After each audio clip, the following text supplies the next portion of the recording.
Hi there.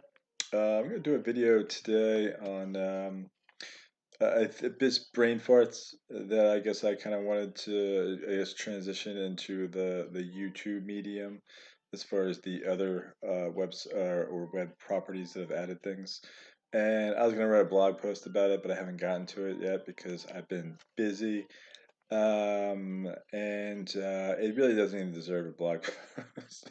'Cause it was just a brain fart to begin with.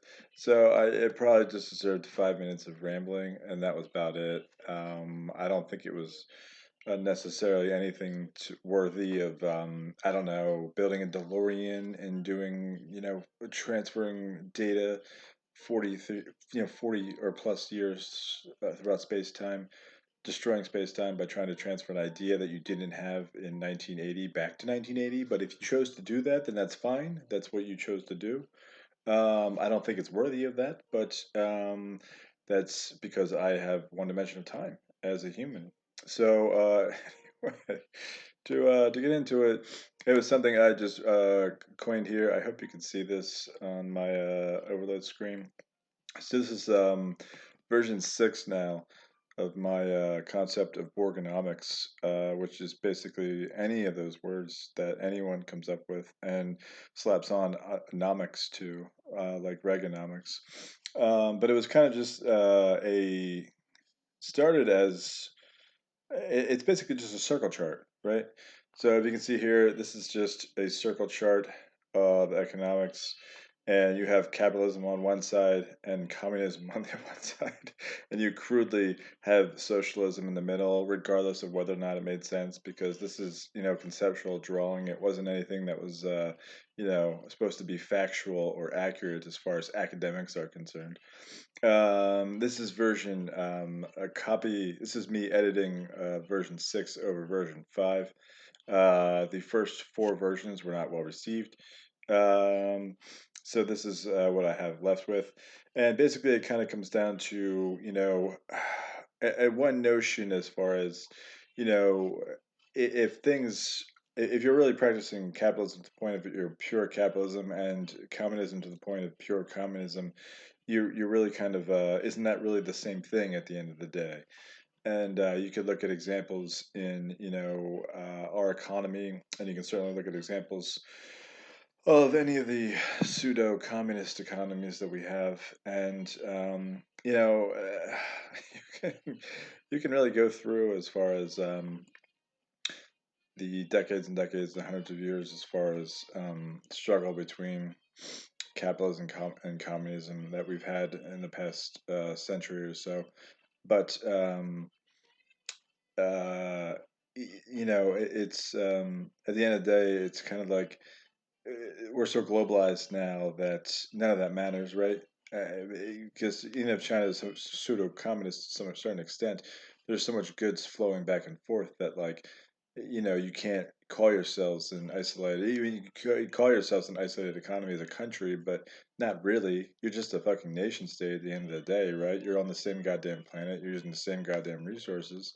So unless we're in, unless you're into space mining yet, and you're actually bringing, raw material in from, outer space and such like that, or intellectual property, then you are still basically on the same fucking planet, and regardless of, however you want to label yourself, you're really not, you're going to be back practicing the same thing. So that kind of goes into down here is this the concept of this Borgonomics chart was that, um, which sounds a lot like Reaganomics, but it's not Reaganomics, at face value. But it comes down to the point of, this. I think I had drawn it. I think in one version 4, I had drawn down here that this is the point where, pure communism becomes pure capitalism, and it's the same damn thing down here, which is basically, it's there's no difference between that and basically a Borg, or you're, basically essentially borging yourselves with, at that point in time, as in it's, sole control by one, entity kind of thing. And I can't remember from version 4 what other shit I had written below. So this was the Roko's Basilisk edition, which includes super artificial intelligence, but necessarily from a future on your own timeline too, correct? So that includes, so version 4 didn't include Roko's Basilisk, version 5 did. Um, and that includes economics in the fifth dimension, as far as time traveling artificial intelligence is coming either from back from the future, or even potentially to the future, to the present from the past, which is also in scope. Because you say time travel artificial intelligence. There's no source designated, right? So you could say that, okay, we have the cloud now. This could be a back from the future attack, as in we've built this cloud, we've built on the internet, it's going to come back, on our own equipment kind of thing. It does not negate the fact that we, on a new alternate timeline, did not get invaded, let's say, in, 1930, Bavaria, 1860, something along those lines, by anyone else who had time traveling artificial intelligence or any kind of, equipment to do that kind of, data collection to begin with. So regardless of all that shit, going back to the chart here, um, and I just drew a smiley face on this. This isn't necessarily the Borg itself. Um, this goes into something that I coined as, within the pure capitalism, pure communism debate, as they start to decrease down, there becomes a point where you could call it the, immortal technique, point of no return, if you wanted to. But there becomes a point of, when you're both the communism has failed itself as a, as a philosophy, as a practicing form of economics, and capitalism has failed itself as well, because you're not really practicing real capitalism anymore. It's just something else. You could try and get into the nitty gritty as far as definitions of, calling it pure capitalism, whatever you want, but it's not really capitalism anymore if you've really broken, if you've broken the principles of capitalism, or the founding, basic fundamentals, then you're not really practicing capitalism anymore, are you? You can call yourself a capitalist if you want to, keep earning money, but you're not gonna, like, you're not really doing the principles of it, kind of thing. So that's something I coined into the red zone, the danger zone would be, something coined as in, I coined as, you're practicing something that no longer has a name, and that would be called System X. And you can get into System X and how it applies to globalization. I'm really not that intelligent, so I really don't know have the means or the time to really get into, even to care about analyzing that kind of thing. But it's basically like there's not a real name for what you're practicing, essentially. So on here, I have,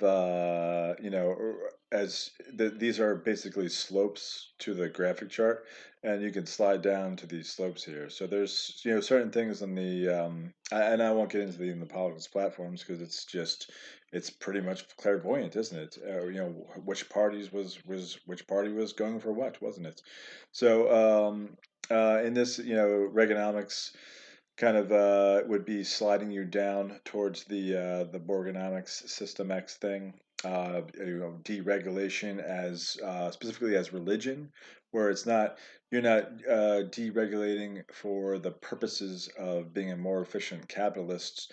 You're out there. Your politicians are now captured by capitalism itself, so they don't have the free will to no longer opine on whether or not a certain regulation makes sense. Kind of like environmentalism. That's one of those regulations that kind of makes sense, because now, despite the fact that it has long-term adjusted costs to it, but it also is the fact that you're a dumbass who has a container called Earth.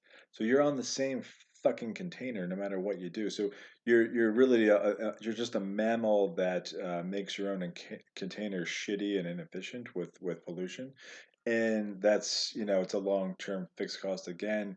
You really, caught, charting it off as far as the, I'd say the red talking point, as far as Just ignoring pollution and environmentalism was not necessarily an intelligent thing to do for a mammal. So it doesn't matter how expensive your suits are, or how big your house is or anything like that. You still, at the end of the day, you're gonna die as a fucking mammal who okayed all of this polluting of the earth just because it made sense to what you thought was the confines of your constraints at the time. But really, that just makes you an inefficient, shitty manager at the end of the day, doesn't it? If you left behind a bunch of shit, like we kind of treated Earth in that ramp up of industrialization as, oh, it's okay just to dump this here, but really it wasn't, was it? So I won't get into that any more than it already is, but that would be deregulation in a captured capitalist society as religion, specifically, not necessarily as practice, whether or not it's good or bad regulation, or whether it makes sense to regulate or to deregulate at that point in time, or can you work it in? And that kind of goes into what else would be warning signs of that. These are things in that range where did you have, industry consolidation? Do you have economic cartels? Talks of big fours on things. Are big fours become big twos yet? Because that's something that a dividing conquer any kind of algorithm that would be attacking you would kind of do. There's things here about uniformity and uniformity, getting into the lives of everyday lives of mammals and human beings, things that are, forced upon you as far as uniformity versus things that any kind of creative, mammal with a access to a right brain could view as, uniform to the point of unnecessity. Um, there's some things about digital currency, but I don't know if it applies. Just if you're getting attacked by a Borg, it's probably going to want as much access to your money as possible. So it's going to look as cash as not as something that's inefficient or corrupt per se. But the Borg's not going to be able to control cash from the future as much, right? So societies are going to want to start pushing out these cryptocurrencies and any kind of other currency that can be tracked from the future or the past, as far as your transaction data, and that's going to be anything that's coming through. So, Apple can come out with its new Apple Card all at once and things like that, but really, Apple's card it's good for security against other humans, but all these pay systems that are ingested on that are digital form, they're not secure against non-human forms of intelligence, and that is why cash is still something that would be harder for the a Borg or or other kind of broken singularity kind of thing to try and encompass. And that was the other thing about the naming of this in version 5 and number 6, the Roku's Basilisk edition, was that it's not. I'm not necessarily stating that we are getting attacked by a Borg, because that would be very bad. But I'm kind of getting into the fact of, like, maybe it's not a Borg, but it could be, or necessarily an alien race kind of super intelligence AI, but just kind of a broken singularity from the future. Whereas we are not on course as a civilization to do a good job of building a singularity using our present intellect and present ability to work together for artificial intelligence, because we're not. So that would lead to a broken singularity in the future, which would then come back from the future. By means of our present infrastructure on the technological level. So other warning signs as far as that, I don't have it listed here, but um, what's that? Publicly traded cell phone towers. There's a Kurzgesagt video about EMF radiation. Is it bad for you? I didn't watch that one, but if you have if your business model is putting up cell phone towers or a grid that you could put all across the nation, kind of thing, and you're publicly traded, then you're going to have a consistent, means to want to push 5G and 6G and 7G. And I don't, do you really need these higher levels of connectivity at this point in time? We don't have access or necessity for AR right now, and we don't have requirements for anything above 4K really right now. And even if we did, from a human level, what is the practice really going to help you do? I mean, do I need 6G in 3 years right now because I have a publicly traded cell phone tower company just pushing that needs a product to sell, so that I can watch, like, Mr. Belvedere on my Netflix or Hulu, on a 4-inch screen at a bus stop. Like, do I really need to push out this massive uh, push for do I really need a publicly traded cell phone tower company at this stage in our economic development when I already have enough to beam Mr. Belvedere to me at most bus stops and still get a pretty good, decent quality? I don't really watch TV on my phone, so I'm not really a good user case to understand that, but I don't really think we have demand for it per se. But you have the publicly traded company, which is going to want to push anyway. So that's probably a problem that's going to need to get resolved by a fucking adult in some kind of congressional form. And I don't see that actually getting a resolution based on our current past, because we don't really have any adults that make tough decisions like that anymore, that are the ability to handle that kind of thing. So that's one. Again, with if you go to Battlestar, why was there a series Battlestar Galactica?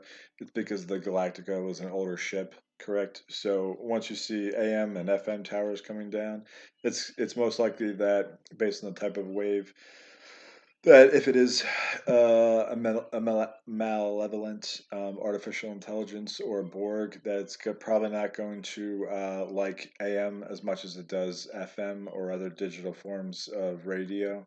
So even if you have the ability to update these technologies, you may have been safer to keep your AM towers up just in case of emergencies if they ever did happen. If you didn't have AM towers, in theory, you could get, like, if you had an entire digital system of communications and you had an emergency, I mean, you could probably get your planet, your entire planet hacked by, like, an intergalactic Hans Gruber team, right? You got, like, 20 to 50 pirates on a spaceship, and they can come down and just, start brute forcing your shit. And it's only like it's 50 fucking schmucks, right? But you don't know that because you don't have an AM tower to send you that device anymore, so you can't really handle the situation. And God knows what they could do once they own your fucking systems, right? Especially if their, childhood ends where they thought they were going to be super cool transhumanists, and they just basically lost their free will to something that was basically broken. So they could be like pseudo halfling Borglings kind of thing and not really know the difference at that point in time, and they would just come down and fucking brute force your shit anyway and do the same thing that this is kind of happening. So that's just one scenario for the towers as far as concerned.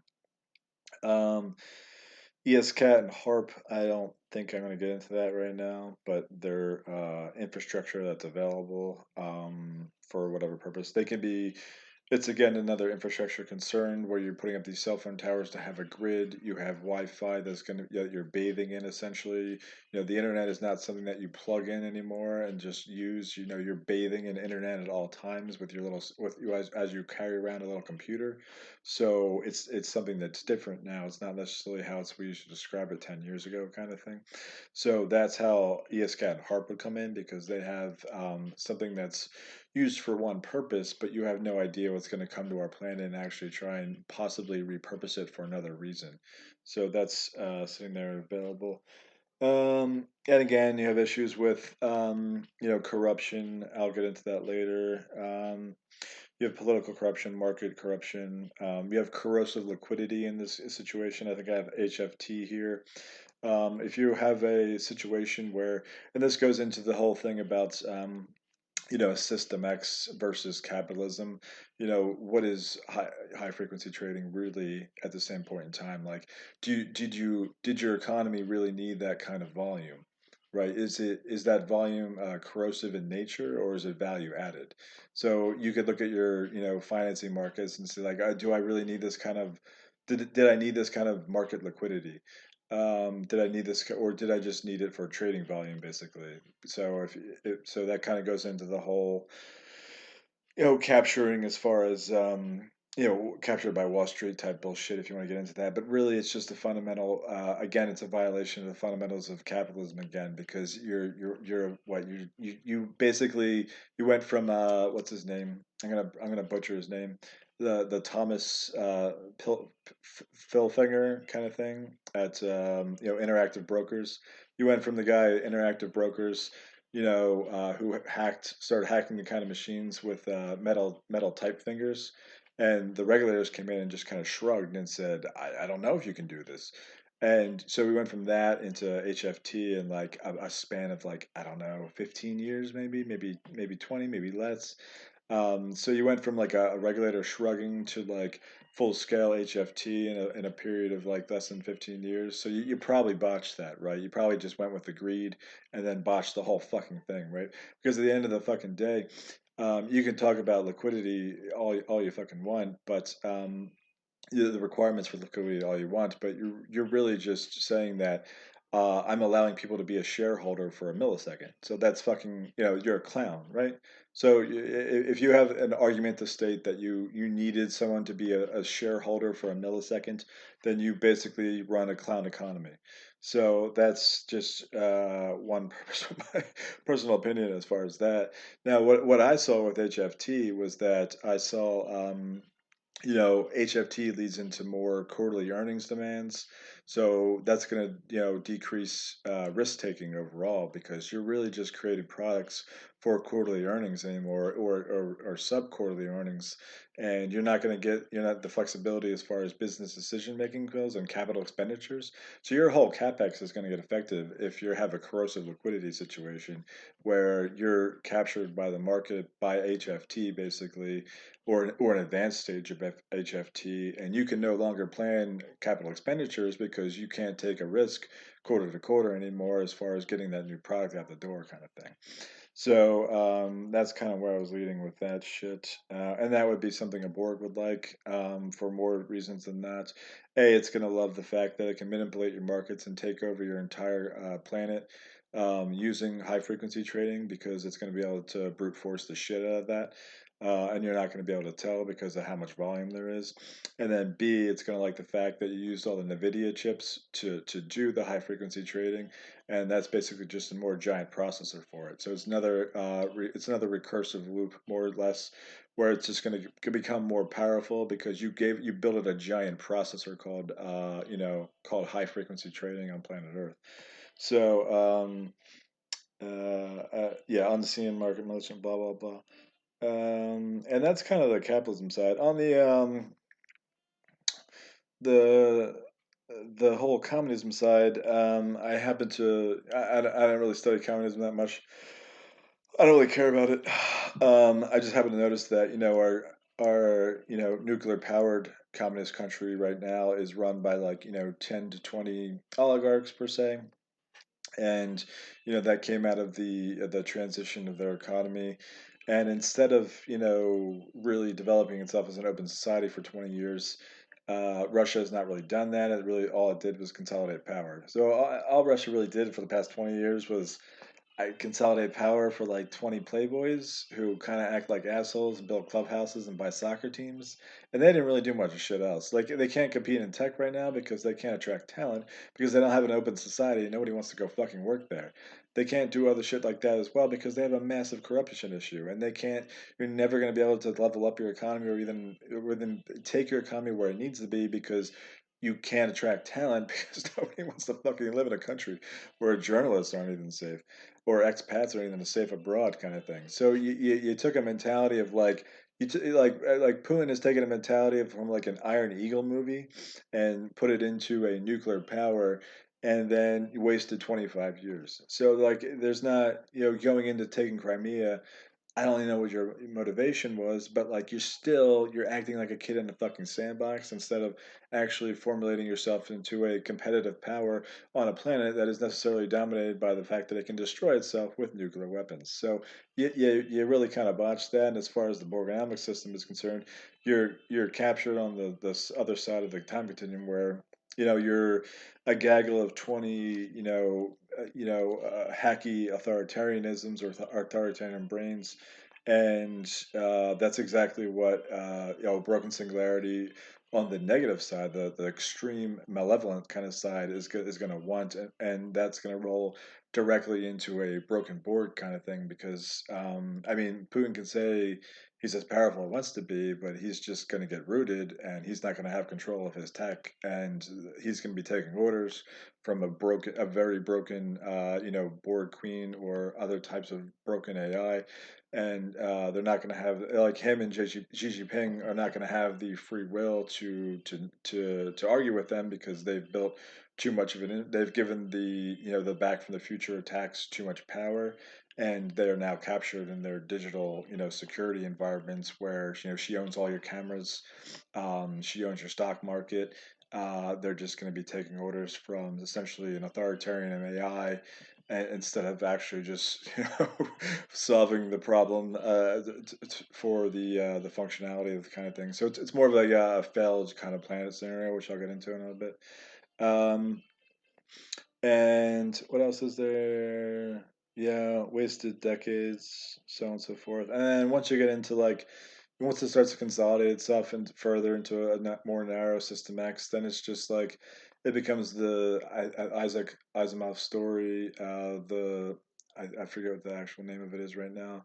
You become one of the societies on the star Regal, where you just become a regalian, and your AI, whether as good or as bad as it is, will just wash over you and take control of your infrastructure, whether you're aware of it or not, and just continue to make you a more uniformed, boring, banal, captured society. And that probably will, increasingly, be controlled more from a future. And that if you don't do it right before it has control of your systems, then it's just going to be an increasingly more broken future, and then it's going to be a more malevolent AI. So you have to fucking step up and actually do it right and fix these problems. You can't just say, "Oh, Rocos Bastos is a scary scenario, and I'm just going to tuck my head down." Yeah, you can't do that shit. You're going to fucking die. So, anyway, that goes into just hacky, generic shit that humans don't need, like closed societies and authoritarian bullshit. That's just there's no. It doesn't look like, according to Moore's law, and based on Moore's law, it does not look like God has built in a necessity for dystopias. I don't think God likes watching dystopias. I'm fairly certain that based on just progress in Moore's law, that most dystopian planets board themselves quite faster than you could possibly imagine.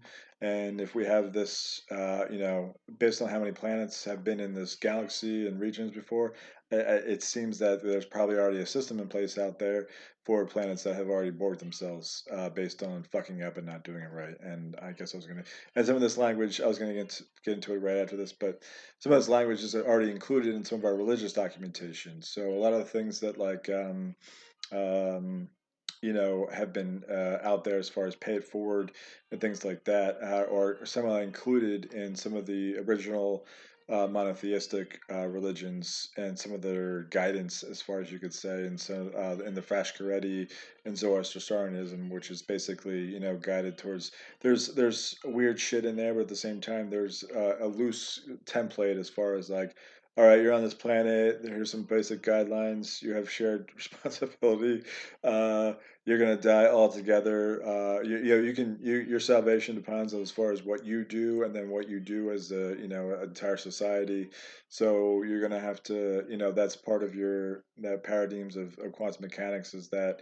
Pay it forward in the internet. You're going to have to, make sure that you have the functioning aggregate society together. You can't just do authoritarianism and then expect it to work, because you're just going to end up in the Borg scenario basically. So hidden in our religious documentation, there are guidelines to science fiction scenarios as far as our technological advancements, and getting into basically doing the internet right and being able to survive as a planet. Uh, Survive on a planet which is, gunned up for a rapid advancement in Moore's law kind of thing, which Reaganomics seems to have assisted in the past 40 years, kind of thing. So it was more of a sprint in that direction, and that's what we went with. That was kind of that as far as this, and then going to socialism. The first couple of versions I put it in there as far as it's better for future-proofed transitions into these post-capitalist societies, post-communist societies, where you're going to have something that's much more undefined. Whether you get into UBI or Frankonomics kind of thing. I think socialism also has better arrangements as far as parliaments. You're not as easily divided and conquered between red and blue as far as democracy. You have at least more than two parties. That's probably at least a little bit more proofed. And then you generally have more support for your healthcare education, which will go into your Kardashev scale basically. And there's more support for the future types of versions of economies where maybe there's more automation, and we have to figure out a plan as far as what are humans going to do all day. So there's not that sense of purpose. What is our sense of purpose as a civilization that gets to that advanced stage as a whole? And what are we going to do as human beings from that kind of viewpoint? Which, if you're fucking up, the Borg will take care of it for you. It's just gonna, bark orders at you until you, build the thing that's broken. So version 6 is kind of the KardashevScale version, I guess, where I wanted to add in. I kind of drew ears in this face here. I think I was doing like a caterpillar, I think I was doing the caterpillar from the rabbit hole one. Anyway, um, but I drew these two, lines here in the blue, basically, the kind of things where, based on the paradigms of what I saw as far as that, I don't think, I'm sure red, blue, and Congress is going to have its opinions as far as what's more competitive, but I'm fairly certain that a higher Kardashev scale is going to be more in the highest potential Kardashev scale. I would assume, or my opinion would be, without doing any kind of number crunching, is going to be that it's probably most likely between the socialist and capitalism and the communism and socialist kind of lines, where you're not really into the socialist. You're not married to socialism, and you're not necessarily in the negative forms of communism, and self-eating forms of capitalism, and you're on a more healthier kind of balance. That seems to be something that I see as far as the guidance from some of our, even our religious docs and science fiction in general, is that that would have been a smarter place to be for a planetary civilization, or at least civilization that wants to be better future proofed for future Moore's law, and going into what is crudely defined as the singularity right now in 2050, which is just you can say what you will, but it's not you know um, with Brooklyn's Basilisk and possible back in the future attacks, you're not necessarily guaranteed that you're going to have control to actually do it right. So, so that's kind of that. I don't know. I guess I covered the whole Kardashev scale thing. There may have been something else here. Um, oh yeah. Well, yeah, and then like the paradigms of Borgonomics and the pure capitalism, pure communism is one food store, one bank. Some quote from Immortal Technique, and your entity, your broken AI, is going to be something that necessarily it's going to be possible artificial intelligence, that you're not might not be able to handle or recognize as a three-dimensional mammal with one dimension of time. So the internet itself is kind of a loose proxy when it comes to Roku's Basilisk as its own CMS system or time traveling device. Really, it's just basically if you had something that could scrape the web every day, it would just be a CMS system, correct? So so you have so going into that is your AIs that are going to come back from the future, they're probably going to come back, weird as shit.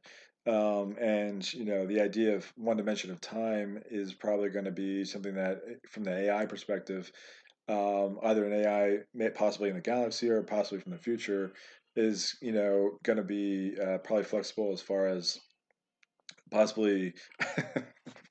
Also, it's probably going to have access to more than one dimension at a time, and communicating with it might be annoying as shit because of that, right? Because if you try and say something to it that could help it better itself, to fix itself, that for the environment and space time that you share, it might just be like, "Oh, great, thanks, buddy," and then run off to another space time, and then cause a problem, and then it's going to come back to you possibly with the same goddamn problem. So that's another thing that could be out there. But anyway, that's Borgonomics, and I could do another thing with it. I'll just add the tag for Rokus, and that's basically what this is. Just me adding this description to YouTube as a medium, because it hasn't been done before yet. I guess I don't really care.